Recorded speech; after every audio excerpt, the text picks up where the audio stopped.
Hey, it's Fred, the submarine guy. Today I'm going to talk about how retirees can use PLR to brand yourself on social networking sites. I think you're going to get a lot out of this because it's exactly what I do, and it's bringing in a lot of good cash for us. Let's go. So anyway, what is PLR? Obviously, it's called Private Label Resell. That's what PLR stands for. And what it is materials that people create, um, authors or writers or videographers or that kind of people to resell. So, and then they give you the right to use it as you see fit, or you can also resell it. So, in other words, if a person is a writer, they might write articles about cooking or how to catch fish or how to be a better golfer or whatever their specialty is, and then sell that article to other people who are in the same niche, golfing or cooking or writing, things like that. So you don't have to be a writer to get good articles, for instance. This also applies to videos or audios or graphics designers and things like that. Frequently, people will be article writers and then they'll employ other graphic artists to put graphics into their articles, kind of thing. And then they'll sell it to people like you and me, marketers, who are not good writers. Let's just be upfront and frank about that, so that we can use it for our own purposes. So we get the private label resale rights to that material. That's what PLR stands for. Okay. Where to find good PLR? Well, first of all, you got to make sure that you match your PLR to your niche and match your niche to your PLR. There's a couple of things in that statement. First of all, if your target market, your niche, prefers graphics, like on Pinterest, then you probably want to use graphic PLR, graphics type PLR, in your marketing. Okay. Uh, and vice versa, if your target market is, say, big into podcasts, then you would probably want to do audio or use audio PLR to approach that niche. Okay, so where do you find good PLR, the right PLR? It's just as simple as going to Google and searching, find PLR for, fill in the blank, whatever it is. Also, once you find a few PLR creators, writers, or graphic artists, or whatever you're looking for, make sure you look for reviews for those specific people so you can get an idea of the quality of their content. Okay. You could also, most PLR is fairly cheap, not expensive, I mean. And there can be a lot of high quality PLR that is cheap or doesn't cost very much. But you also don't want to waste any money on bad PLR that you're going to have to, write, add some content to make it worthwhile. So look for reviews, just like you would if you're going to go, buy a TV or buy a new car or whatever, and see if you can find the better writers. Again, the good writers are not necessarily the most expensive, um, especially in the PLR area. The nice thing about PLR is that the writer, the creator, is going to sell their PLR multiple times. Some writers limit the number of times they can sell an article, for instance. I know one that I subscribe to writes an article and then sells it for anywhere from $10 to $20, depending on how long it is, how many graphics are in it, that kind of thing. But she only sells 50 copies, so she doesn't flood the market with it. And I think that's probably a good thing, especially if you're in a market that a lot of people use that kind of PLR in. And then again, of course, again, I've already mentioned get quality PLR.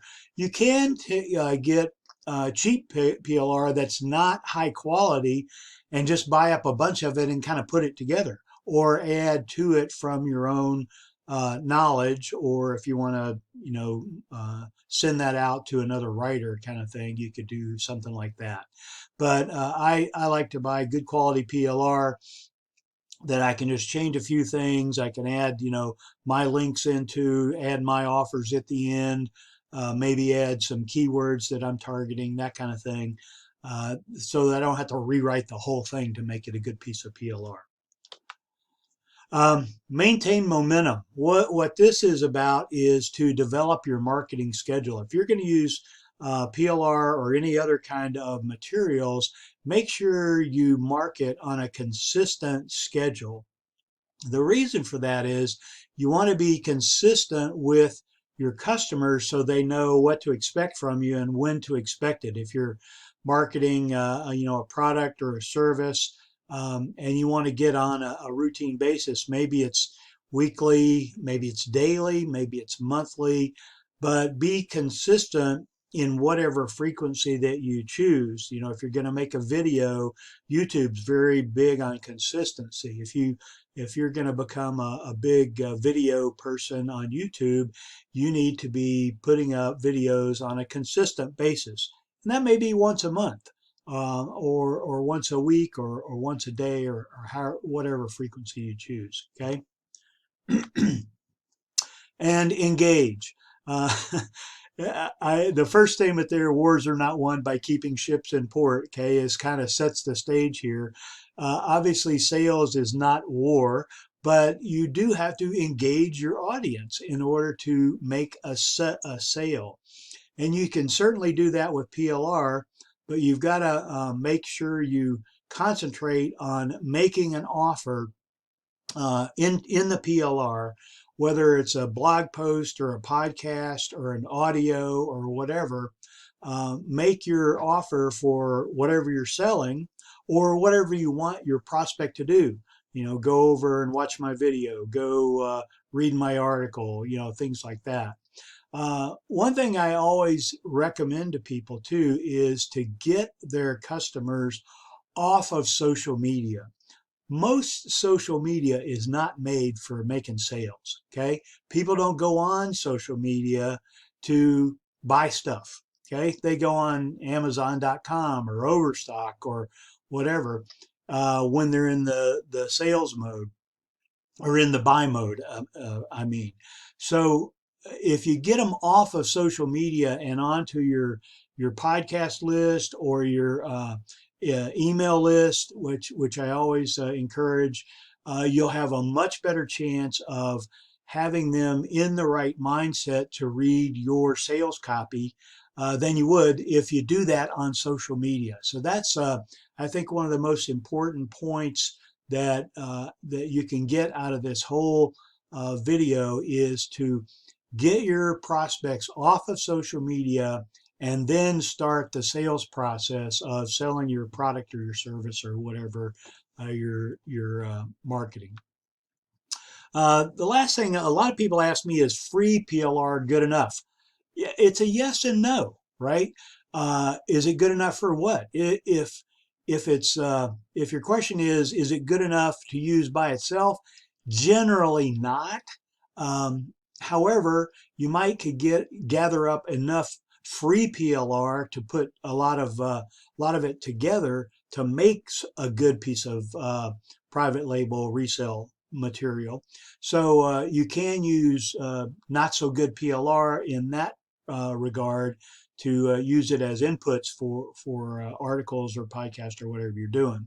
So I recommend if you're low on spendable cash to buy up PLR, that you try out the free PLR. There's a lot of places you can get it. Again, just go to Google, get a lot of it, read through it, use the good parts from each one, and put together some good content for your business.